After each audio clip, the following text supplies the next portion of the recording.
Hi, I'm Micah Clark. Thank you for joining us today.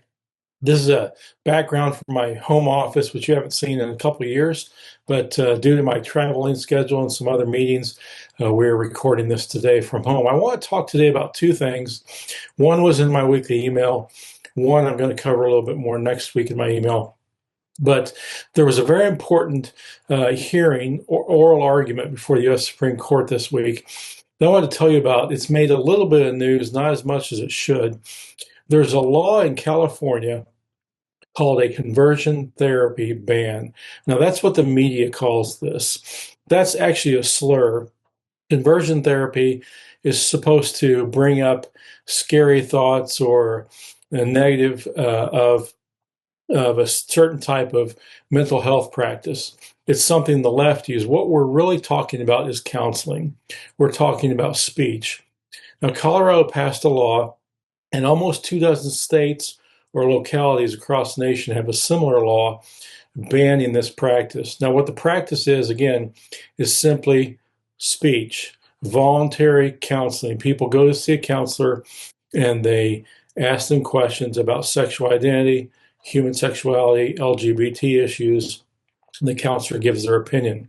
The left doesn't like this. Colorado liberals don't like this, so they passed a law basically saying that you cannot go to a counselor and be told that you can leave homosexuality, that you can change your sexual desires, your sexual behavior. Interestingly, if you go to a counselor under this law and they affirm your homosexual desires, that's okay. But if you go to a counselor, particularly a Christian faith-based counselor, who says there's a better way, you don't have to give in to these desires, you can live as you were designed by God, that they ban this.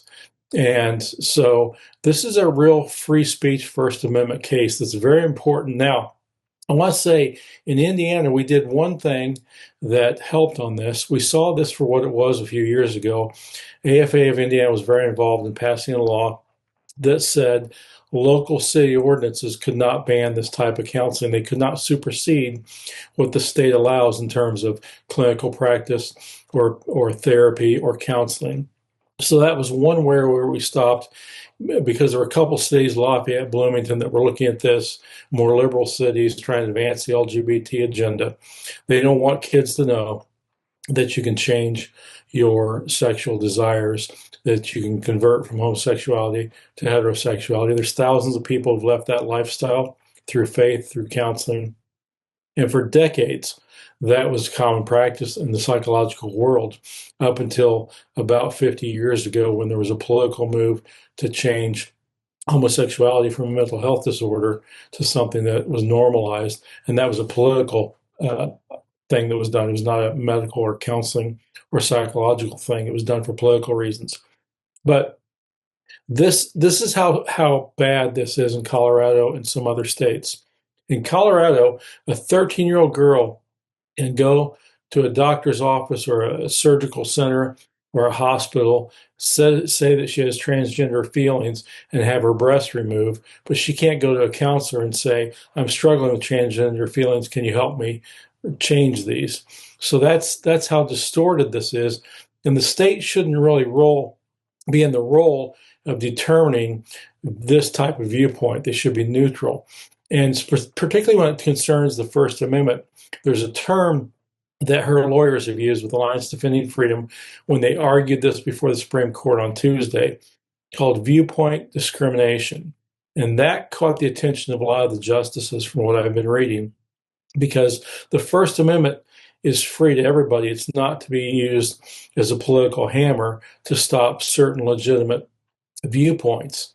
Now, obviously, there's things that could be stopped that are violent or something like that, but this is simply therapy that has existed for hundreds of years, and particularly with a religious basis on these issues, these moral issues.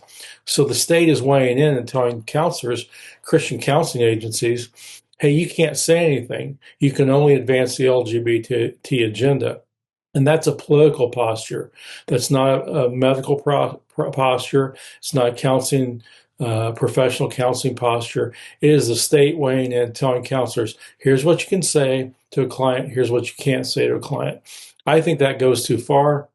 I hope we have 5 or 6 justices who agree with that. It does seem like several of the conservative justices keyed in on this. And even Elena Kagan, who is on the liberal side, asked a very good question saying, so if I go to a counselor and they say this, that's wrong, but if they say this, that's okay. And she seems skeptical of that. So this will probably hinge on Roberts and Kavanaugh, but I could very easily see if it swings our way for free speech and for religious freedom, that this could go to a 6-3, hopefully at least a 5-4 decision. We won't know that till next summer. The only thing we can do is pray to protect our religious freedoms in this manner and to protect Christian counselors. The other concern here, I don't know the Colorado law, but if this is not upheld, you can very easily have it used to silence pastors and how they counsel. So this is a very critical issue before the Supreme Court when they hand down a ruling next summer. But that was heard on Tuesday. So pray for that issue.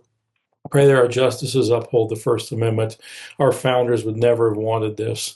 I'm sure of that from their writings. But I wanted to let you know about that case. It's called Childs versus Salazar. But if you Google or look on this issue, you'll probably find some news stories out there about this case. So I wanted to give you an update on that and the precedent that huge case will set for religious freedom and the First Amendment. The other issue I want to talk about, and again, American Family Association does not endorse candidates, but we had some big news this week, and I know a lot of you are politically active, and this probably caught your attention. I wanted to talk about the Secretary of State's race coming up next year. As you probably have heard, Beau Bayh, the son of Evan Bayh, has announced he's going to run for Secretary of State. Now, this is interesting because this is how Evan Bayh got started. You may remember Evan Bayh was the son of Birch Bayh, a U.S. Senator. He had the family legacy of the Birch Bayh name or the Bayh name. And then he ran as a young man for Secretary of State and then became governor and then became U.S. Senator for many, many years, 2 terms as governor. So Evan Bayh's political legacy or career began on running for Secretary of State. Now his son is trying to follow in his footsteps. Beau Bayh is 29 years old, good-looking young man, speaks well, has a military background, pretty good bio. But this raises a lot of questions that I think are fascinating. I'm not saying this for political partisan reasons. I just find this issue interesting because, well, the first question that comes up, if you think about the electorate, if you think about civics, if you think about some of the things you see on the man on the street interviews of, questions on the 4th of July, who did we gain our independence from? And people don't even know that. I really wonder how powerful the Bayh name is in Indiana. It's been 12 years since, actually 13 years since Evan Bayh ran last time. In 2012, when he ran, he only got 42% of the vote in his last run. So the Bayh name may not be as big as the Democrats think it is, but certainly with an older demographic, could be. We'll see. But in the last Secretary of State's race, Destiny Wells ran against Diego Morales, got 40% of the vote.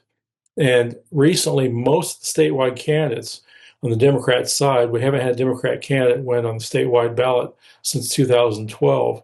Most of the time in recent elections, they've not broken 42, 43% of the vote. So for Beau Bayh to win, he's going to have to gain at least 7 points. And that's a pretty significant jump from what the recent Democrat candidates have gotten. Now, why do I say 7? Because if he gets 40% of the base vote, gets up to 47%, you're going to have a Libertarian running as well. The last Libertarian got 5.5%.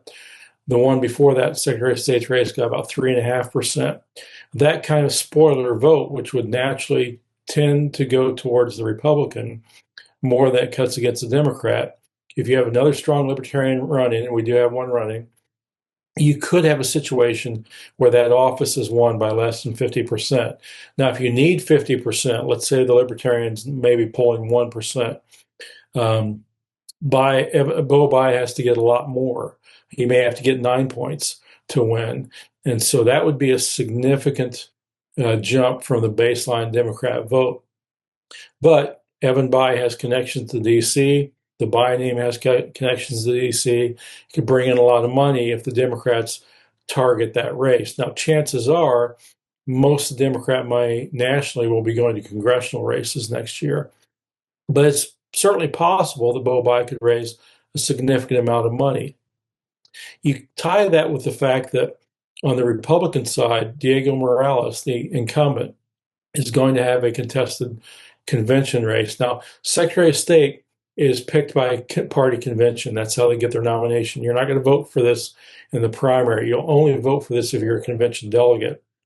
And so Diego will face a race against a Knox County county clerk by the name of David Shelton.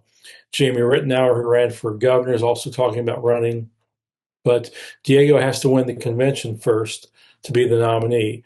Now, if Shelton were to win, this could be a very typical Republican versus Democrat race.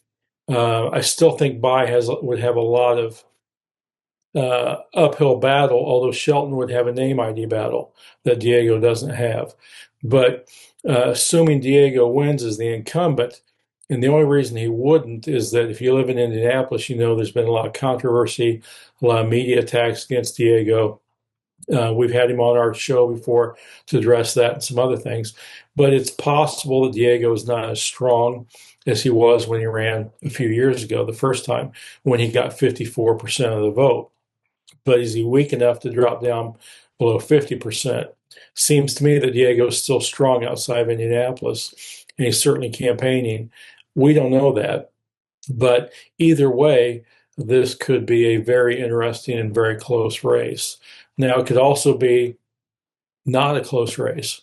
I mean, Diego or Shelton or whoever could run. A lot of the things that happen on a ballot determine who else is on the ballot. But we don't have a U.S. Senate race next year. We don't have a presidential race. Most of our congressional races are fairly secure. I don't see them changing. Redistricting could change them, but I don't see major shifts. So that really puts Attorney General Todd Rokita at the top of the race, Diego at the top of the ticket, Diego Morales if he's the nominee, and Elise Nastalia on the Republican side. And I don't know what the Democrats are going to do for those other two offices of Attorney General and Auditor. But it's going to be very interesting to see, is this a serious play by the Bayh family and the Democrats to pick up the Secretary of State's race? And if so, we've seen another dynasty again, where he may run, win for Secretary of State, run for governor, run for Congress or Senate, just like his dad did. So that's what makes this interesting, is the whole Bayh legacy in Indiana. How many people remember it? Is it over, or is it starting again? We don't know yet, but we'll see, and we'll know soon. In a few months, as the race heats up, we'll see what commercials Bayh runs, what type of traction he's getting, if he seems to be a serious candidate that can get footing in a very red state that votes 54, 55, 56% Republican across the state most of the time. So it is interesting. There have been some reports that Evan Bayh has been, he's played it safe. He said, I'm not sure if Beau can win, of course, praising his son, but I'm not sure Evan Bayh even thinks after his last run, if a Democrat can win statewide office in Indiana without a major political sea change of some type. So that's going to be fascinating to watch. A lot of it's out of our hands. A lot of it will be in the convention. But next fall, you'll have a chance to vote on Secretary of State, and we'll see what happens there. But it's going to be interesting to watch that as that heats up, because we've got a name out there we haven't heard in a few years that means a lot in some corners of the state in Democrat politics, and that being the Bayh name. So history in the making, maybe, or flash in the pan, maybe that too. We'll see. But it's going to be fascinating for those of us who like to watch politics and history and news events. So I hope that's interesting. I hope that that's just kind of two big things that happened this week that I wanted to make you aware of. Next week, we've got another interview with a solid a person with Turning Point USA we're looking forward to next Friday. So appreciate you joining us every week. And I hope you have a wonderful weekend. I'm Micah Clark, American Family Association. Thanks for joining us.